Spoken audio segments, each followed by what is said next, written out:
भाजप आमदार राम कदम आहेत, त्यांच्याशी आपण बातचीत करणार आहोत। साकी नाक्यामध्ये मोठी घटना घडलेली आहे।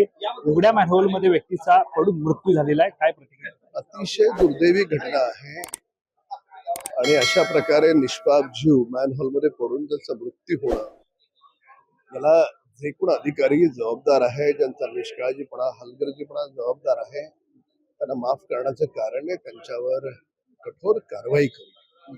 आमचं सरकार आहे, मी अजिबात जबाबदारी झटकणार नाही।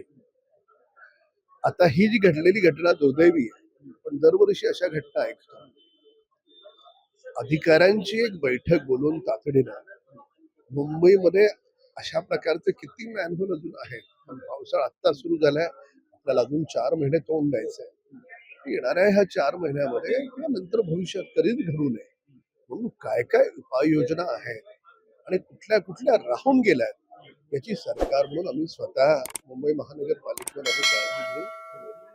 आणि केवळ मुंबईच नाही, या निमित्तानं पूर्ण महाराष्ट्रात जी शहर आहे, जे मोठे मोठे रोड आहे, त्या ठिकाणी अशा प्रकारच्या घटना घडू शकतात।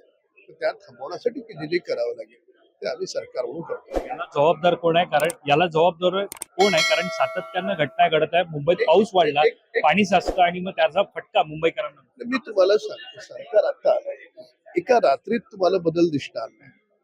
अनेक सकारात्मक बदल केलेत, पण तुम्हाला हळूहळू याच्यामध्ये होत असलेले चांगले बदल तुम्हाला पाहायला मिळतील।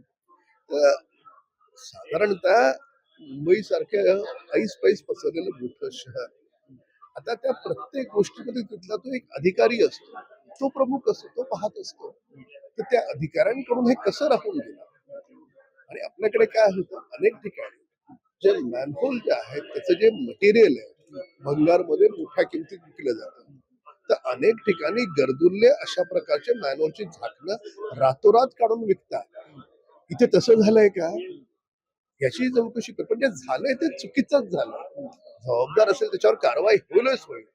पण हा देखील एक आहे, त्याच्यामुळे मॅनहोल चोरी होणं याच्यावर देखील मुंबई महानगरपालिकेच्या अधिकाऱ्यांना काम करावं लागेल आणि सरकार म्हणून आम्ही जबाबदारी टाळत ते पूर्ण जबाबदारी घेतो। राजकीय प्रश्न आहे, तुम्ही राज ठाकरे यांच्यावरती हक्कभंग आणणार आहे, देहविक्री त्यांनी जो शब्द वापरलाय, काय सांगाल? नाही, मी असं म्हणालो की सन्माननीय राज ठाकरे साहेबांचं विधान, त्या विधानावर विशेष अधिकाराचं हनन होतं, हक्कभंग प्रस्ताव येऊ शकतो, पण मी आणणार नाही, बाकी सदस्य आणू शकतात।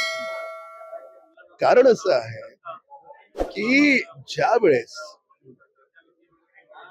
मी त्यांच्यासोबत आमदार म्हणून काम केलंय, त्यामुळे कालही आजही भविष्यातही मला त्यांच्याबद्दल आदर आहे, पण त्यांच्या विधानाचं समर्थन होऊ शकत नाही। त्यांचं विधान हे हक्कभंग प्रस्ताव दाखल होऊ शकतो, अशा प्रकारचं विधान। सातत्यानं अशा प्रकारची वक्तव्य त्यांच्याकडनं होताना पाहायला मिळत आहेत। आता काही कारवाई ही केली जाणार?